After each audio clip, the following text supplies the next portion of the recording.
7h54. Repita. 7h54, vamos seguir aqui, pauta 5. E em seu primeiro ato, o novo presidente editou uma medida provisória prorrogando a desoneração dos combustíveis.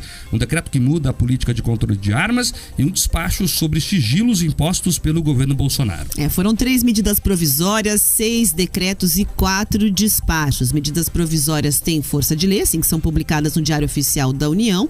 E aí, portanto, depois de aprovadas no Congresso, podem se tornar aí leis em definitivo. Já os decretos e despachos, só para lembrar a nossa audiência, têm validade imediata. As medidas provisórias de Lula tratam da organização da Presidência da República e dos ministérios, também dos pagamentos de R$600 para as famílias de baixa renda, prorrogam aí, a isenção dos impostos federais sobre os combustíveis e aí por 60 dias. Já sobre os outros combustíveis, como diesel e GLP, porque a medida vale para a gasolina, ainda não há uma definição sobre o período. A expectativa é de que chegue a pelo menos 6 meses ou até 1 ano. Na prática, o novo governo quer evitar aumento de preço. Lula também assinou decretos, entre eles que dá início ao processo de reestruturação da política de controle de armas no país, desfazendo atos de Bolsonaro. O documento reduz o acesso a armas e munições e suspende o registro de novas armas de uso restrito de caçadores, atiradores e colecionadores. Suspende também autorizações de novos clubes de tiro até a edição de uma regulamentação nova no país. Outros decretos estabeleceram combate ao desmatamento, Fundo Amazônia, acesso à educação inclusiva de crianças, jovens e adultos com deficiência. E também, por meio de decreto, Lula revogou a medida do governo Bolsonaro, que, segundo ele, incentivava o garimpo ilegal na Amazônia em terras indígenas em áreas de proteção ambiental.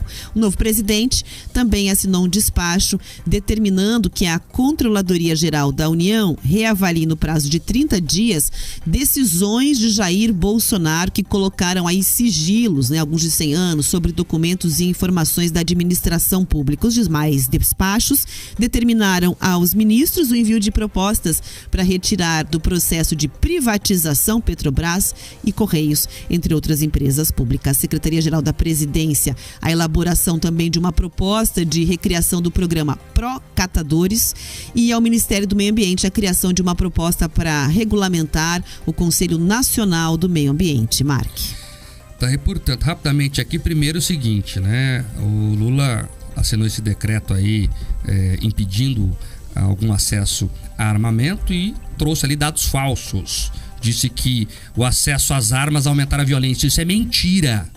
Isso é mentira. Só pegar os índices de violência do Brasil e ver. Todos caíram. Todos. Isso é dado.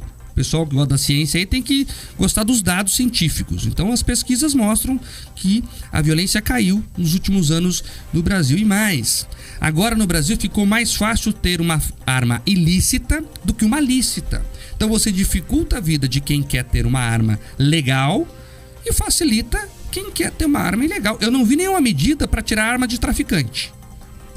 Isso não fizeram. Ponto 2 aí, essa questão aí da desoneração dos combustíveis. Veja as narrativas, e nós vamos bater muito essa tecla aqui. Antes de sair do governo, Pedroso, Rafael, o Paulo Guedes ofereceu ao Haddad: olha, eu posso editar aqui por mais 90 dias a desoneração dos combustíveis, até para vocês tomarem pé da situação e depois decidirem o que vão fazer. O Paulo Guedes ofereceu isso. O Haddad chegou a falar que ia consultar o Lula disse que não queria. Isso está na mídia, essa conversa aí toda. Aí, quando o Lula assume, ele que não quis que o Bolsonaro deixasse engatilhado isso pra ele, que o governo Bolsonaro deixasse isso engatilhado pra ele, agora vem, não, porque eu vou aqui assinar uma medida provisória. Por quê? Porque ele quer falar que ele resolveu, que ele recebeu uma herança maldita. O Pedro já alertou isso, eles vão começar com essa narrativa, que herança maldita e tal. E aí, vai o Jean Prats, que é o futuro presidente da Petrobras, pra mim, dizer que a culpa é dos donos de postos. Donos dos postos por quê? Vocês recusaram uma proposta para continuar com a desoneração, aí tomaram posse, aí vocês decidem fazer isso, e aí a culpa é do posto, por causa da confusão de vocês, com essa construção de narrativa petista? Pelo amor de Deus, E sobre os sigilos aí, rapidamente, Pedroso, o Lula rugiu forte na campanha que eu vou tirar os decretos do Bolsonaro, do sigilo. Aí Mioco feito um gatinho agora, porque ele mandou pra AGU, vai ficar 30 dias lá, daí vai voltar a AGU ali. O termômetro já baixou, Pedroso? Olha, não vai ser todos os sigilos, vai ser esse ou aquele e tal, enfim, vai ficar por isso mesmo. Então, são as narrativas que nós vamos ver muito por aqui?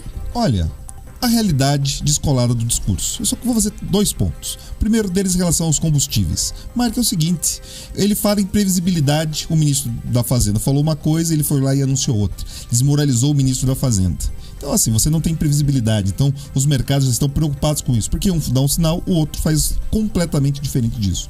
Então, de novo, a gente está acompanhando ingerência na política de preço da Petrobras, que era algo que todos temiam que retornasse, ou seja, a Petrobras servindo como um instrumento de catapulta política. E o outro ponto da questão da narrativa é com relação aos sigilos. Eu fui atrás, né, teve todo aquele circo da comissão de transição, Mark, falando que foi a pior gestão do universo, e eles falaram que iam divulgar os dados, né? Eu fui atrás para ler o relatório, queria entender ali no detalhe todos os desvios, eles falaram em 500 bilhões de passivo, todas aquelas coisas. Eu falei, eu gostaria de ler. Fui atrás. Sabe o que eles fizeram com esses documentos, os principais documentos?